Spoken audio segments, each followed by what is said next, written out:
আসসালামু আলাইকুম, সবাই কেমন আছেন? আলহামদুলিল্লাহ, আশা করি সবাই ভালো আছেন। অনেকদিন পরে আপনাদের মাঝে আসছি। আশা করি আপনারা যে যেখানে আছেন সুস্থ আছেন। আজকে যে ভিডিওটা নিয়ে আমি আসলে কথা বলবো, এটা অতি গুরুত্বপূর্ণ এবং যারা নতুন খামার দিচ্ছে তাদের জন্য এই কথাটা আমার কাজে লাগবে।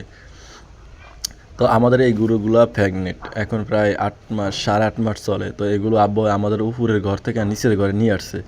কারণ নিচের ঘরটা অনেক সমতল আছে, মানে সব জায়গায় একটু সমান আছে, বেশি ওসনেস নাই। উপরের ঘরটা যেমন খাড়া, এটা একটু সমতল আছে। এই জন্য গাভী গরু যদি ঘুমায় বা যেগুলো 8 মাস, 8.5 মাস চলে, ওগুলা অনেক সমস্যা হইতে পারে, বা ওসা নিচা থাকলে বা বাছুর বের হয়ে যেতে পারে, বা যে কোনো একটা ধরনের সমস্যা সম্মুখীন হইতে পারে। এই জন্য আব্বু এখানে নিচে নিয়ে আসছে, যাতে গরুগুলা কোনো সমস্যা না হয়। তো অনেকে যারা নতুন খামার করে তাদেরকে এই বিষয়ে অবগত করার জন্য এই ভিডিওটা করা। আর অনেকেই জানে না, সঠিক কথা কি জানেন, গরু পালতে এমন একটা অভিজ্ঞতা লাগে, যার অভিজ্ঞতা আছে সেও এমন এমন সময় কাজ করে যাতে নিজেও জানে না।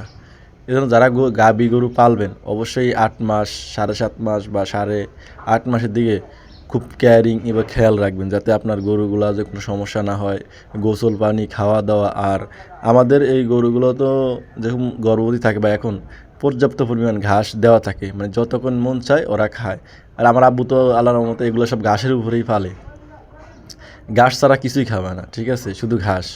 অনেকে আছে অনেকে বলতে পারবেন ভাই গরুর চেয়ার অনেক সুন্দর দানাদার খাবার। আমাদের এখানে ভাই ওই আল্লাহ জানে এবং আমরা জানি, যে যদি চোখে আইসা দেখতে পারেন তাহলে বুঝবেন, এগুলাকে কোনো দানাদার খাবার বা কিছুই খাওয়ানো হয় না, শুধু ঘাসের উপরই থাকে।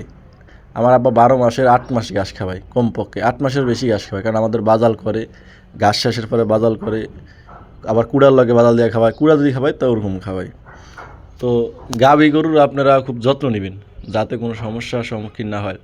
আর এখন বর্তমানে বাছুর যে বাছুরকে আগে হইলেই 2-3 মাস পরে একটা ভ্যাকসিন দিবেন। কারণ খুরা রোগ বা লাম্পি ভাইরাস এগুলো প্রচুর পরিমাণ আক্রমণ করে, বেশি করে খুরা রোগটা আর হলো লাম্পি। কারণ এই গরুগুলো অনেক এত পরিশ্রমের পর যদি একটা বাছুর মারা যায়, তাহলে ওই বছর আপনার ওই গরুটাই শেষ। এই জন্য যে যেখানে আছেন সবাই ভালো থাকবেন এবং গরুর প্রতি বা মায়া ভালোবাসা বাড়াবেন। আসসালামু আলাইকুম।